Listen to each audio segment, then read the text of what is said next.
Kalau mau kerja harus bayar dulu. bener. Banyak yang karir dan sebagainya dipengaruhi orang dalam. Contoh kepemimpinan tertinggi misalnya di Indonesia juga banyak yang diwarnai hal seperti itu. Itu sudah dipertontonkan langsung kan, jadi itu udah dicontohnya ya kan, masih kita nggak contoh yang di atas. Kabur aja dulu di sini mah baru mau kerja, dilihat pengalaman udah banyak, dilihat umurnya. Gimana nih menurut pandangan bapak-bapak nih, kabur aja dulu nih sebenarnya kayak gimana sih ini? Apakah kalau dibilang trennya sebaru sekarang apa sebelumnya udah ada nggak sih? Gimana nih Mas Puput? Jujur nih akhir-akhir ini kalau scroll TikTok nih, aduh, udah Apa kontennya lagi di luar negeri aja. Nah, apa beneran ya? Atau ada sesuatu yang salah apa di negeri ini atau ada something yang menarik gitu yang di sono? Ya, tahu-tahu udah pada di luar negeri aja. Atau aku yang kurang update kali ya? Gimana nih Mas Taufik nih? Gimana Mas Taufik? Kalau ini apa? Ini mau jawaban serius atau gimana ini? Wih, ini tergantung ini gitu kan. Karena kita mungkin Kita sih biasa kabur dari istri aja. Bisa juga sih. Kalau saya sih ngamatin hashtagnya ya, maksudnya hashtagnya di media sosial itu sebenarnya udah cukup lama sih, beberapa tahun terakhir. Fenomena hashtag itu muncul sebenarnya bukan akhir-akhir ini, tapi sudah beberapa waktu lah ya, ketika heboh-heboh pemilu atau sebelum pemilu. Oh iya, benar. Itu sudah ada sebenarnya, sudah banyak yang pakai hashtag itu, bahwa kalau fenomena orang kerja kabur, anggap ya sebenarnya bukan kabur juga kan, mereka hijrah gitu kan, atau emigrasi lah, pergi keluar. Itu udah lama, di Indonesia juga udah lama fenomena yang sebenarnya lumrah saja. Persoalannya memang ya sekarang isunya mungkin banyak menyasar ke anak muda. Dan kemarin kan ada data tuh, tahun 2019 hingga 2022 itu orang yang dinaturalisasi ke Singapura. Jadi orang Indonesia yang keluarga negaraannya ganti ke Singapura itu tiap tahun tuh sekitar 1.000 orang. Wih, lumayan ya. Ya itu bukan fenomena biasa sih sebenarnya kalau 1.000 orang dikonversi jadi warga Singapura. Dan mereka itu bukan orang yang, ya kalau kita kan kenalnya kalau pekerja migran itu kan iya. ART gitu ya. Itu bukan kelas itu gitu. Tapi orang-orang anak muda terdidik yang punya kapasitas ya intelektual yang bagus lah, karena mereka kan artinya mereka bisa mengakses pendidikan tinggi di sana dan sebagainya. Ya mereka yang berpindah kewarganegaraan. Artinya ya kita kehilangan banyak potensi sumber daya manusia ini. Meskipun ya mungkin di Indonesia juga masih banyak juga. Tapi persoalannya kan yang banyak di Indonesia itu bukan yang pinter tadi dalam tanda kutip ya. Meskipun ya banyak juga di kita pinter, tapi kan Indonesia itu ya banyak yang nggak bisa keluar itu kan rata-rata karena nggak punya akses ya. Betul. Kita misalnya nggak bisa kerja di Jepang karena keterbatasan nggak bisa bahasa bahasa, dana dan sebagainya. Artinya yang tertinggal di sini ya orang-orang yang serba mungkin punya kapasitas yang lebih terbatas, meskipun ya tidak semuanya kan, karena jumlah penduduk kita kan juga banyak sekali. Tapi ya dengan data itu aja kita sudah bisa ngelihat bahwa ya memang ada fenomena bahwa orang pindah ke luar negeri bukan sekadar sekolah, bukan sekadar kerja, tapi ada juga yang memilih untuk menetap, tinggal, dan jadi warga negara di sana. Dan itu mungkin tidak hanya di Singapura ya, tapi di beberapa negara lain seperti Jepang, Kanada, Amerika, Australia, tentu banyak ya. Belanda, kalau Belanda itu mungkin fenomena yang sudah puluhan atau ratusan tahun ya. Kayaknya kalau Belanda itu kabur aja dulu zaman kolonial ya kan, ini Muhammad Hatta ya kan, teman-teman itu kan pada kabur aja dulu tuh. Iya kan, baru sekarang aja nih. Sepakat sama Mas Taufikul ya. Kalau yang fenomena sekarang itu kan yang lagi rame kan hashtag kabur aja gitu. Nah, kalau dulu kan seperti yang disampaikan tadi tuh ada fenomena brain drain tuh. Yang fenomena migrasi. Orang-orang dari satu negara ke negara lain, biasanya dari negara berkembang ke negara maju nih. Itu tapi lebih karena ini dia full skill ya, lebih karena keterampilan. Dia ke sana alasan ekonomi atau karir. Jadi pengen dapat kesempatan penghidupan yang lebih baik dengan full kemampuan. Jadi kalau yang sekarang itu yang menurut saya yang kabur aja dulu itu nggak sesederhana orang pergi ke luar negeri karena punya kemampuan doang. Jadi alasannya ada banyak hal. Jadi lebih karena mungkin ada situasi yang tidak menyenangkan, entah dari sisi peluang, entah dari sisi kesejahteraan, bahkan mungkin mental. Jadi nggak melulu orang dari sini ke sana karena alasan karir atau ekonomi. Dan ibarat kata kalau lebih berbahayanya, lebih bahaya brain drain sebenarnya untuk si negara berkembang. Negara kayak karena kita karena ini SDM ya. potensialnya kan kabur ya. Karena di sana menawarkan mungkin gaji yang lebih besar, fasilitas kesehatan dan penghidupan yang lebih baik gitu. Kalau yang kabur aja dulu ini kayaknya nggak soal pekerjaan deh. Ada yang mungkin aku melihat mungkin capek dengan situasi di sini atau di sana mungkin dapat lebih bebas gitu. Terus atau mungkin sebenarnya healing aja sih. Aku lebih ke itu sih. Atau ini ya, saya tuh pernah sering lihat ya di media sosial salah satu faktor yang bikin orang pengen kabur dari sini tuh karena salah satunya terkait lapangan pekerjaan ya. Karena di sini tuh pertama kita itu dibatasin usianya ya kan. Lo kalau udah usia di atas 30 udah jompo dah, nggak bisa ya kan. Terus sementara lapangan kerjanya dikit ya, usianya dibatasin gitu kan. Terus juga ada faktor-faktor ordal dan macam-macamnya. Gimana Mas Tobikul nih?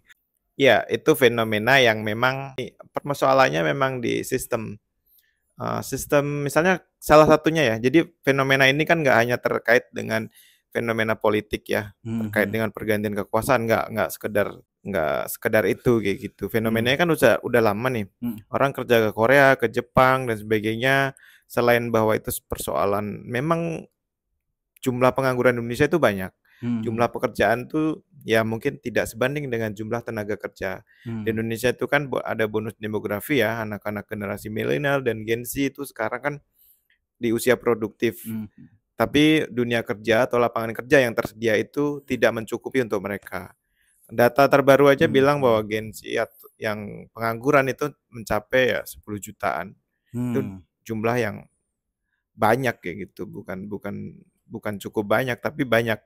Mereka mau kerja di mana kalau nggak misalnya kalau di Indonesia sektor formalnya terbatas ya, banyakkan di informal. Di informal itu sektor yang bagi banyak orang itu ya mungkin alternatif terpaksa kayak gitu ya. Ya terpaksa bantu-bantu jualan di pinggir jalan dan sebagainya dengan gaji yang jauh di bawah UMR kayak gitu.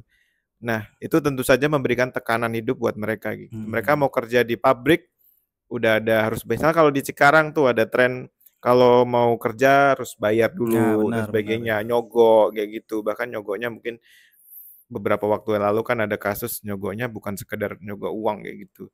Dengan ya sesuatu yang amoral kayak gitulah. Kemudian juga ada kadang kan secara sistem gitu di rekrutmen gitu banyak di SDM-nya itu ngambil tenaga kerja misalnya yang usia tadi seperti tadi dibatasin usia sekian-sekian, nyarinya misalnya beberapa fresh grade atau kadang di syaratnya ada penampilan menarik kayak gitu. Hal-hal yang sebenarnya tidak tinggi penting badan sekian gitu kan. Dibandingkan produktivitas ya gitu. Bahkan tinggi badan, bahkan yang itu di sektor formal gitu, bahkan di pegawai negeri gitu. Beberapa ada yang CPNS yang gagal hanya gara-gara kurang tinggi 0,5 cm kayak gitu. Itu kan seberapa penting sih tinggi badan di pekerjaan itu? Sementara skor dia tertinggi. Iya, mayoritas itu kan cuma persoalan stereotip aja. Bahkan mungkin ada kisah itu saya pernah baca orang Indonesia yang gagal masuk tentara karena tinggi badan. Tapi kemudian dia berhasil jadi tentara di Amerika dengan tinggi badan yang sama tentu saja, karena dia nggak mungkin berubah tinggi badan ketika di Amerika dengan sampai jabatan yang tinggi gitu. Artinya dia berkualitas bagus dan sebagainya, dan dia bisa berkarir di luar negeri. Secara sistem memang ketenaga kerjaan kita ya ada masalah.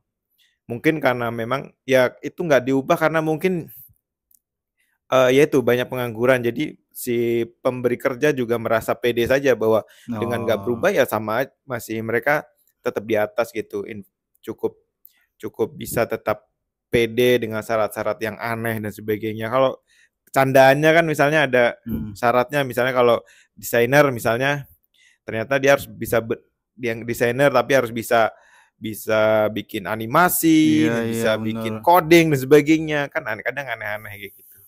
Yang kalau di luar negeri mungkin nggak begitu gitu. Di sana misalnya veteran aja 60 tahun kalau masih mau kerja, ada tempat yang menyediakan tempat kerja kayak gitu dengan gaji yang layak.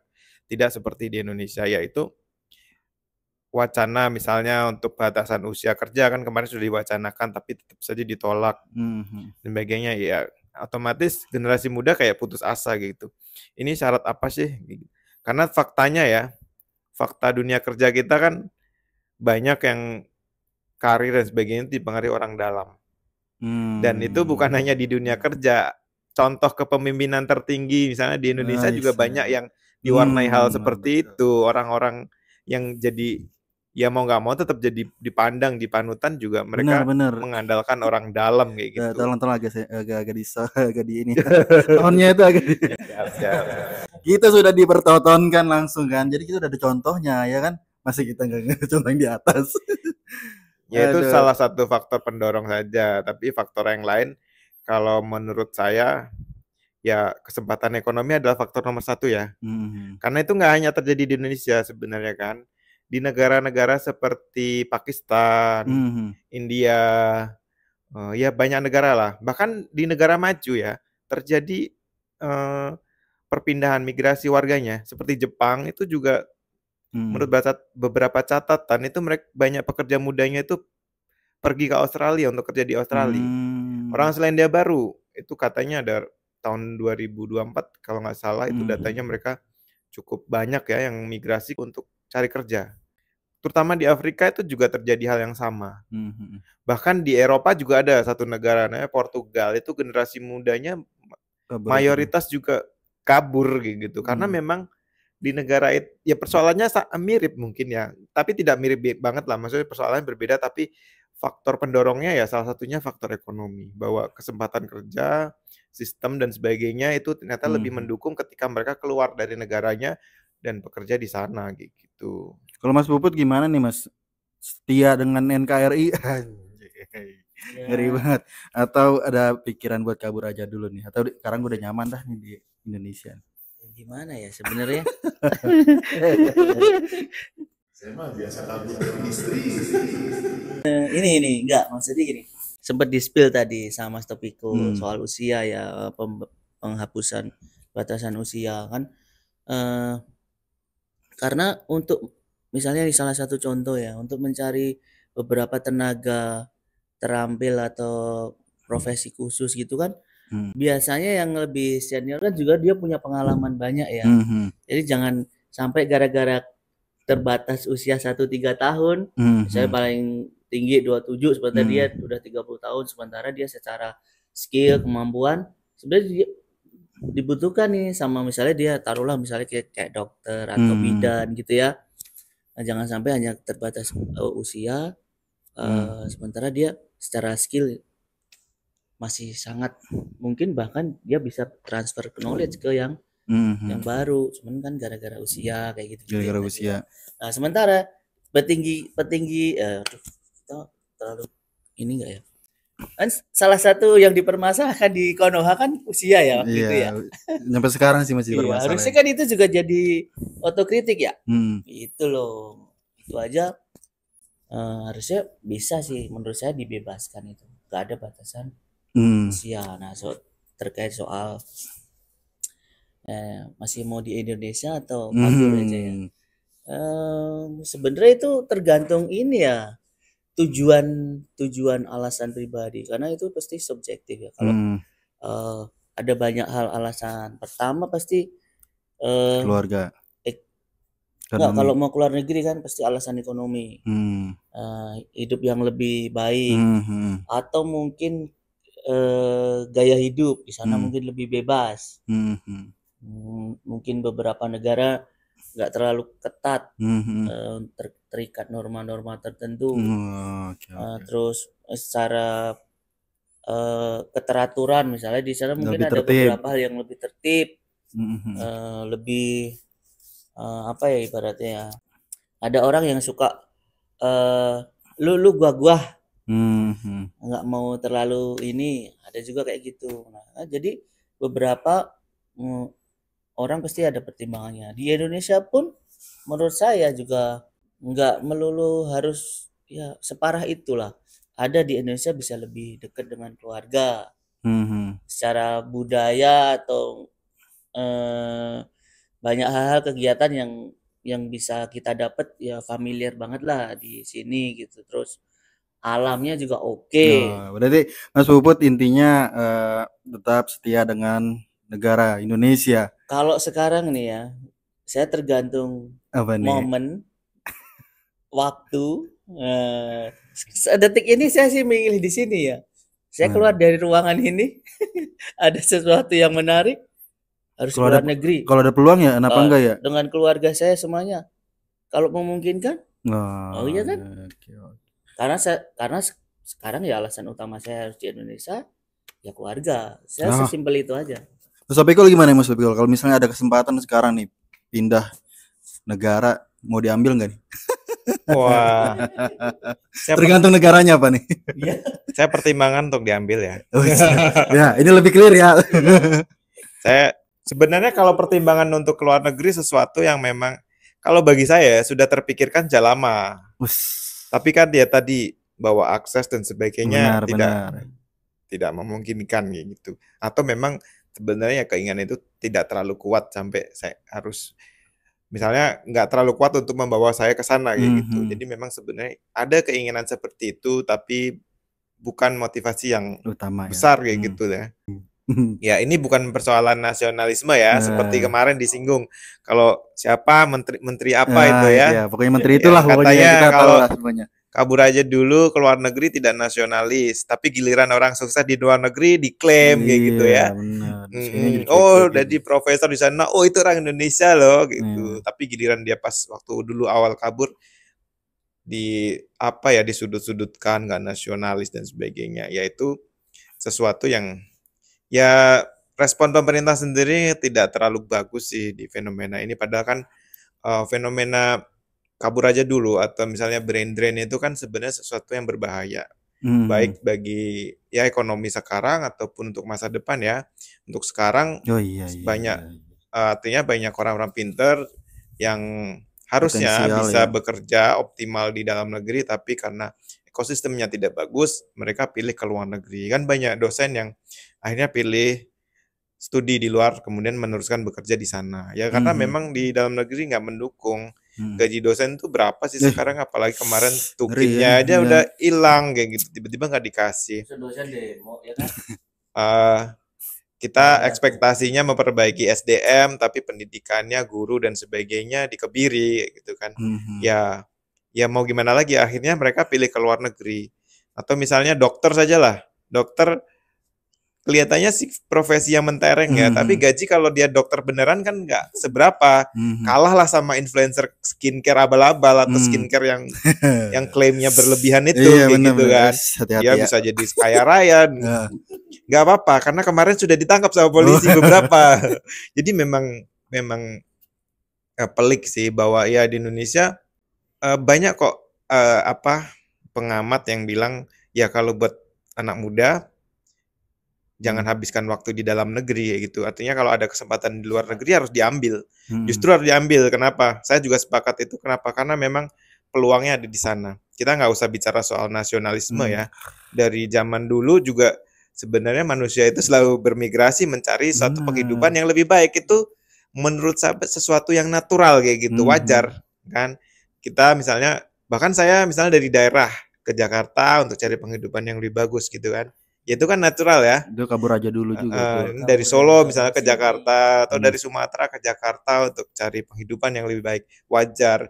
Kita misalnya ke Amerika atau apa untuk bekerja mencari penghidupan yang lebih baik dan itu sesuatu yang wajar.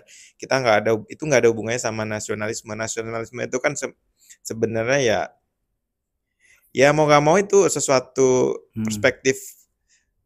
Kalau dari komentar pejabat yang tadi itu perspektif pribadi dia gitu, asumsi dia nasionalisme, padahal ya dia nggak ngerti lah apa sih yang dicari orang. Kalau misalnya ada di medsos beberapa yang kerja di luar negeri itu menantang gitu kan, ya kalau dianggap gak nasionalis dia mau ke Indonesia, tapi ada nggak pekerjaan buat saya misalnya di Indonesia, profesi saya yang ini dihargai nggak di Indonesia dengan gaji sekian misalnya. Kalau di Jepang misalnya gaji yang lulusan SMA aja bisa sampai 30 juta gitu sebulan. Sementara kalau ini balik ke Indonesia menjadi apa? Kalau PNS jadi tentara, bahkan mungkin zaman dulu kita nggak bahas sekarang, misalnya jadi polisi aja harus jual sawah kayak gitu kan. Kalau zaman sekarang udah bersih kayak gitu kan, nggak ada lagi jual sawah, jual yang lain lah. Karena nggak punya sawah. Ya sawahnya udah jadi jalan tol kayaknya. Iya udah jadi jalan tol berubah semua. Nah sistem kayak gitu yang menurut saya memang mendorong orang untuk cari penghidupan yang lebih baik. Ya pemerintah sendiri harusnya sadar bahwa ada persoalan ketika memang ada gelombang migrasi keluar, anak-anak muda, orang-orang pintar, orang-orang yang rata-rata kan yang kuliah ya, kuliah di luar artinya kan orang ya udah sarjana Indonesia itu kan nggak banyak sebenarnya kan, cuman berapa persen, 2 atau mungkin sekarang udah naiknya jadi 4% atau berapa persen dari seluruh penduduk Indonesia. Kemudian sebagian sarjana atau S2, S3-nya ke luar negeri ya sudah kehilangan lah orang-orang pinternya kayak gitu. Yang tertinggal adalah orang-orang yang mungkin tidak punya akses atau ya mungkin lebih dalam tanda kutip mungkin beberapa tuh malas kayak gitu, malas. Ya udah nyaman kali ya, ya, zona nyaman ya. Lebih di zona nyamannya, tapi kan ya kita kan butuh orang-orang pinter yang bergerak terus. Nah, ya itu mungkin jadi PR besar lah buat pemerintah kita untuk memperbaiki, meskipun secara pribadi saya bilang kayaknya nggak akan banyak perubahan untuk periode-periode sekarang kayak gitu. Jadi better kalau sekarang ini ya, kalau ada peluang nih ya, dibuka kesempatan ke luar negeri. Iya. Daftar. Harusnya itu pemerintah meresponnya lebih elegan. Jadi gimana tuh Mas? Gimana? Apa sih keluhan masyarakatnya itu apa ya kan? Kan salah satu apa sih yang bikin menarik beberapa negara pengen dituju itu, misalnya beberapa negara Skandinavia, Jerman, Finland, Swedia, itu kan pendidikan gratis, kesehatan, terus public transport biasanya. Ya udah ikutin cara mereka melayani masyarakatnya. Di sini. Ya tolong ya, catat ya. Maksudnya gini, terus sayangnya ya beberapa orang pinter di sini pas pegang kekuasaan minterin. Itulah. Siapa itu? Jangan sebut nama ya. Ya misalnya inisial. yang baru rame aja. Gitu. Emang gitu biasanya kan orang kalau di luar sistem itu kan kritiknya kritis gitu. Enggak, harusnya mungkin di luar negeri sudah tidak laku kan ya. Iya. Contoh kecil minterin ya, pinterin nggak bikin pinter malah minterin. Ngomongnya impor yang RON 92, impornya RON 90. Nggak boleh gitu. Tolong ya. Kalau itu yang ada ulangi nggak apa-apa. Itu maksudnya ini beberapa orang yang tersisa yang lagi rame nih, pinter tapi malah minterin. Oke. Yang katanya memberi layanan yang bagus, ngibulin gitu. Sama ini saya tuh ada istilah jadi ini ya. Akan banyak orang punya alasan kabur. Sama istilah ini kan, negaranya cinta gak sama kita ya kan? Nah, ya, gitu bisa kan. jadi seperti itu. Jadi negaranya apa ya? Pertanyaan sederhananya gini, beberapa pejabat mereka pengen gak sih anaknya dapat pendidikan yang oke? Kalau soal nasionalisme ya, mereka simpan dolar kok. Nasionalisme. Tapi anak-anak pejabat biasanya pada di luar negeri kan ya kan? Terus gimana dong? Iya, biar nasionalisme ya. Kalau mereka mungkin ini bukan kabur aja dulu, bawa kabur dulu. Bawa kabur. Maksudnya mana nasionalisme mana yang dimaksud, Nah. ya kan? Kasih respon yang baik. Oke. Ya kita tiru negara-negara maju, pendidikan bagusin, gratis kasih, kesehatan Loh, gratis. tapi makan siang gratis kok. Wujudin dulu baru makan siangnya kan. Tapi aduh sorry. Ada telepon hype. Iya, tapi kesehatan masih layanannya masih gimana? Tapi soal luar negeri ini ya, saya pernah baca atau lihat gitu kan. Kalau sebenarnya imigran Indonesia di luar negeri itu sebenarnya masih kurang gitu. Orang-orang diaspora Indonesia di luar negeri itu jauh sama Filipina katakan ya. Filipina tuh bahkan di Amerika itu banyak orang Filipina, mungkin karena punya ikatan sejarah juga ya. Dan juga bahkan Cina udah kalah jauh lah, India gitu kan. Nah kita sebenarnya emang sudah saatnya sih pada keluar sana ya kan, biar Indonesia itu mendunia orang-orangnya di sana gitu. Bahkan saya pernah punya pengalaman liputan di Singapura ya kan, di Marina Bay ya kan, terus habis acara seminar ngopi-ngopi ya, ngopi-ngopi ada waiter jalan seret negor saya gitu kan. Indonesia. Filipino, saya disangka Filipino. Ya ampun. Filipina berapa kali saya disangka orang Filipina itu kan. Pas kemarin Kamboja juga kan. Pas Kamboja ini lebih ini lagi kocak lagi, saya bareng sama kontingen Indonesia kan yang disabilitas. Terus ada bagian humasnya atau apa bilang. Dia dekat ke saya. Mas, saya kira Mas sudah di media Filipina. Soalnya mukanya mirip Mas, atau gue orang Thailand gitu kan. Ya. Aduh, gimana nih? Emang kayaknya kita udah harus keluar dah sekarang dah. Tapi menurut cerita kolega saya itu beberapa teman di negara itu memang salah satu apa ya ibaratnya ya, yang banyak itu yang di sana untuk pekerja migran Indonesia, saingannya pekerja migran Indonesia itu orang Filipina sih. Ya? Iya, salah satu misalnya untuk beberapa sektor gitu. Nah, informal gitu. Informal itu lumayan banyak, tapi misalnya kayak di Hong Kong terakhir aku dapat cerita itu beberapa yang merawat lansia itu orang-orang Hong Kong tuh lebih suka Indonesia. Biasanya misalnya punya dua pembantu nih, nanti lama-lama sih yang Filipina ini cabut juga karena beberapa lansianya itu lebih suka Indonesia karena aku nggak tahu ya, mungkin di sini lebih enak dan lebih pintar masak katanya. Kalau di sana itu apa ya kasarannya ya, sombongnya masih ada lah. Orang mana meskipun tuh? Itu Hong Kong. Filipina. Orang Filipina. Gimana Mas Topikul nih? Kayaknya emang udah saatnya ya kita pada keluarnya. Kalau saya mungkin sedikit berbeda. Maksudnya persoalan saatnya keluar atau enggak ya itu tergantung situasi ya.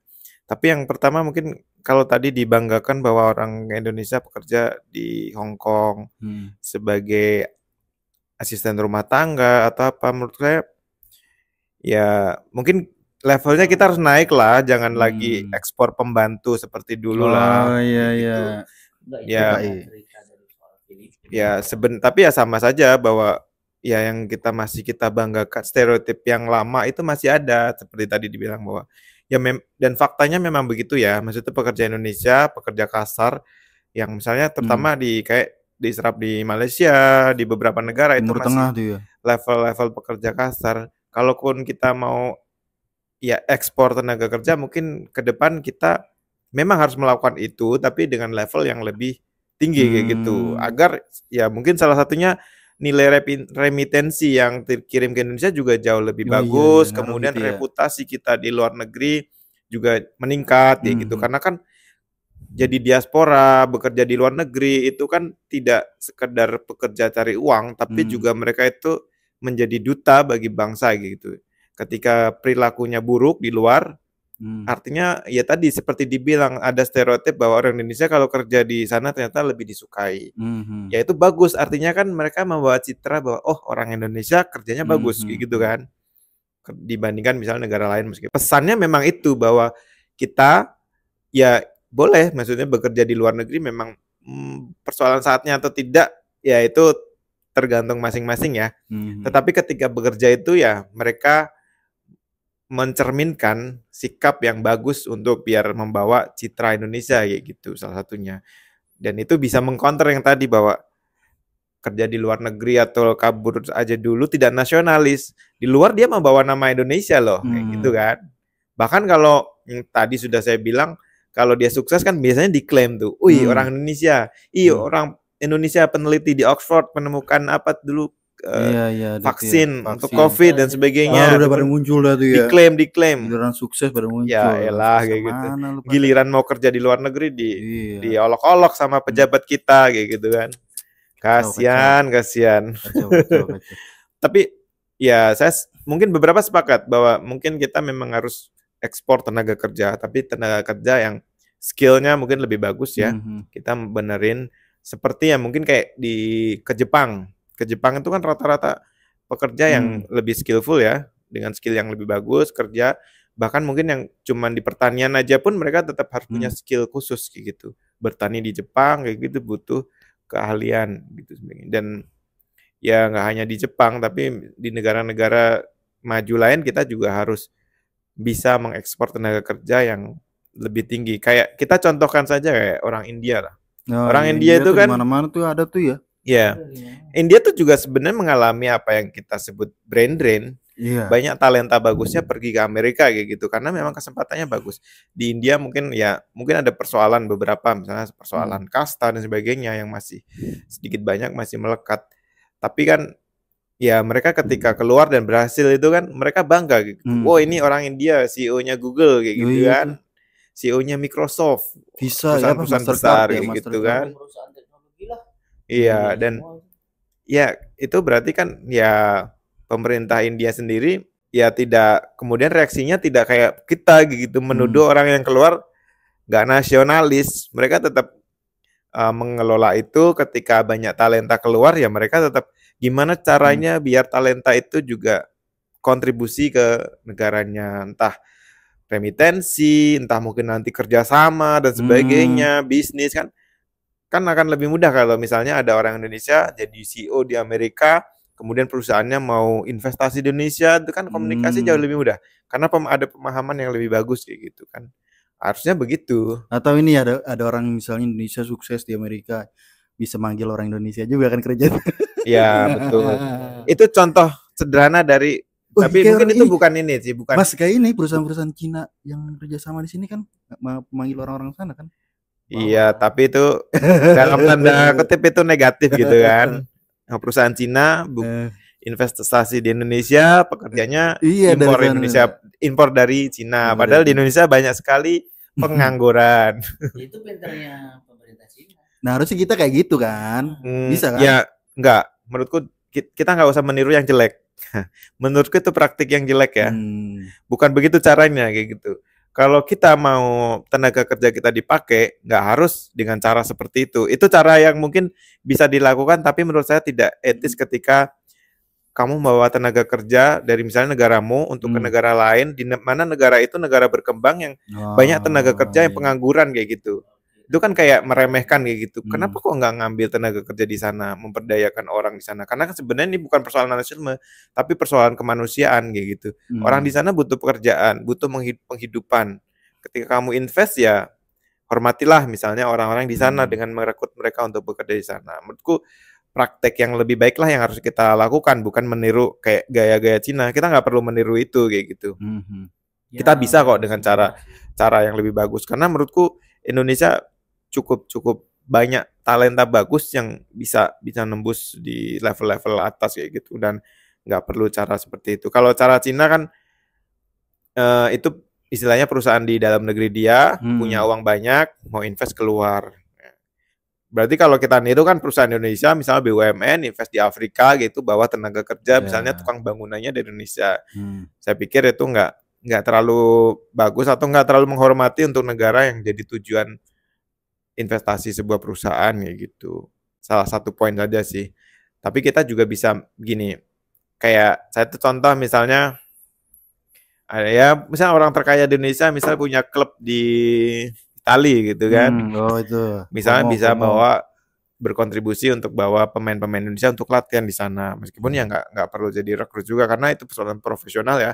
kalau pemain bola gitu. Kalau pemain bola Indonesia belum punya kapasitas untuk bermain di sana, ya udah nggak perlu kemudian rekrut pemain bola di Indonesia gitu kan. Oke Mas Tobikul, Mas Puput, udah nggak kerasa juga ya, kita udah berapa menit tadi nih bincang-bincang, ngobrol-ngobrol soal kabur aja dulu, yang dimana ada plus minusnya gitu kan. Dan kayaknya menarik juga nih kalau sebelum kita ambil kesimpulan, kita lihat dulu video ini nih. Ya kalau kau nggak mau balik ya bodoh aja. Peluang di sini kau bagus. Kamu di Amerika di mana pasti akan second class. Nggak akan bisa kau first class citizen. Kamu first class citizen di Indonesia, di kampungmu ini. Dan kalau kau udah punya ilmu, kau bawa kemari dengan peluangnya begini banyak, Anda akan jadi somebody. Kalau di luar kamu ya hidup enak pasti, tapi ya udah jadi pesuruhnya kapitalis itu tadi. Gimana nih? Ya iyalah, pasti maksudnya. Tapi kita harus apa ya, negara memberi kita kesempatan apa untuk bisa dapat kesempatan ke luar itu, merasakan itu dulu. Maksudnya gimana? Kita aja belum bisa keluar ini. Maksudnya kesempatan berperang di luarnya aja belum. Udah nanya, kalau kamu nanti di sana kalau nggak mau pulang lah. Kalau di Indonesia menjanjikan yang lebih oke yang dari sana, pasti pulang. Pasti pulang. Jadi kayak nakut-nakutin ya? Iya, maksudnya apa ya? Kok malah maksudnya gimana nih? Apa tuh maksudnya? Ya maksudnya harus Justru kayaknya ini itu sengaja nahan kita jangan keluar biar supaya nanti dapat tenaga kerja murah. Gitu juga gak sih? Gimana Mas? Tapi Kalau komentarnya untuk Pak Lut ya. Jadi apa tadi itu katanya kapitalis. Di sini juga kapitalis ya. Ini loh, maksudnya dia kan bilang kalau di luar kita nggak akan jadi orang yang first class gitu, kita nggak akan dianggap susah kayak gitu, bersaing dan sebagainya di sana berat. Ya itu asumsi Pak Luhut, mungkin karena dia tidak bisa seperti itu. Tapi kan ya udah terbukti ada beberapa orang Indonesia yang jadi orang yang cukup dihargai di luar negeri. Nggak hanya dari era ini ya, di masa lalu juga sudah ada. Ada dulu yang jadi rektor di kampus PBB di luar, namanya Sujatmoko ya. Sebagainya. Ada juga nama-nama yang ya elit kayak gitu di luar. Itu membuktikan bahwa orang Indonesia itu mampu, Pak Luhut. Nggak seperti asumsinya tadi kayak gitu loh. Kita justru bisa kok, justru bagus kita bisa bersaing di luar negeri kan. Bukan hanya jadi kroco. Misalnya tadi disuruh ke Indonesia, akhirnya beberapa ilmuwan yang tadi dibalikin dipulang ke Indonesia akhirnya nggak dipakai. Ada tuh dulu ilmuwan yang bisa menciptakan mobil listrik, akhirnya malah dikriminalisasi. Di Indonesia nggak dipakai, udah berat-berat ke Indonesia, akhirnya malah ya nggak dapat kerjaan di Indonesia kayak gitu. Ya biasalah pejabat. iya. Enggak, Pak Luhut masih ada enggak? Pak Luhut masih ada enggak gitu kan? Ngerinya ntar. Aduh. Coba lagi. Kabur aja dulu, di sini mah baru mau kerja, dilihat pengalaman. Pengalaman udah banyak, dilihat umurnya. Bisa sih nggak dilihat umurnya, tapi dilihat siapa pamannya. Kabur aja dulu, di sini usaha penghasilannya masih dikit, di Pak Ormasnya langsung banyak. Jangankan orang usaha, anak TK main drum band aja dipalak ya. Kabur aja dulu, di sini mau kerja disuruh bikin SKCK. Tapi pejabatnya bekas tahanan KPK. Kabur aja dulu, orang yang ke Yordania aja balik-balik jadi presiden. Mau membantah nasionalismenya. Ndasmu. Hidup Jokowi. Macan Asia. Ternyata kucing Anggora. Gimana Put? Waduh, itu udah menjawab semua ya tuh. Semua ya kayaknya. Iya, Ngeri mewakili gitu. semua sektor itu. Nyerang sampai kepala. Wah, dari level paling rendah real banget nih. Baru mau buka ruko, coy. Benerin luasan tempat parkir doang aja. Ada ormas A, ormas B. Ini harus izin siapa? Belum nanti yang pakai seragam. Belum nanti. Aduh. Iya. Sampai level tinggi tadi itu. Ngomongin nasionalisme yang macan Asia, yang kucing Anggora tadi itu. Sampai ini tuh tadi tiang ini juga ya waktunya ini loh, yang penting harus pas nih waktunya. Iya, ormas-ormas itu kayak yang kemarin rame itu kan di Ciputat atau di mana itu yang ini didatengin mau minta uang keamanan ya kan. Iya. Sekelas buka konter pulsa aja diembat juga ya kan. Ya itulah netizen. Tapi itu kreatif banget sih, menurutku bagus banget. Ya sudah. Dan ya kabur aja dulu ternyata dicontohkan oleh presiden kita. Bener. Doi udah Dia lebih sudah kabur ke Yordania. Doi udah dan lebih terbukti dulu. dia balik dan ya akhirnya jadi presiden kan. Nah, berarti emang harus kabur dulu. Emang harus kabur dulu kayaknya guys. Gitu, Jadi gitu. cari pelajaran di sana, nggak tahu belajar apa. Belum pulang jadi presiden ya kan. Harus kabur dulu. Oke lah. Kabur aja dulu. Kabur aja dulu deh. Tapi ya udahlah tadi tuh Gen Hype udah banyak banget ya pembahasan kita mengenai kabur aja dulu. Semoga bermanfaat buat Gen Hype yang mau kabur aja dulu atau yang udah kabur ya kan. Atau yang udah kabur itu lebih bagus, yang belum kabur semoga bisa kabur ya kan.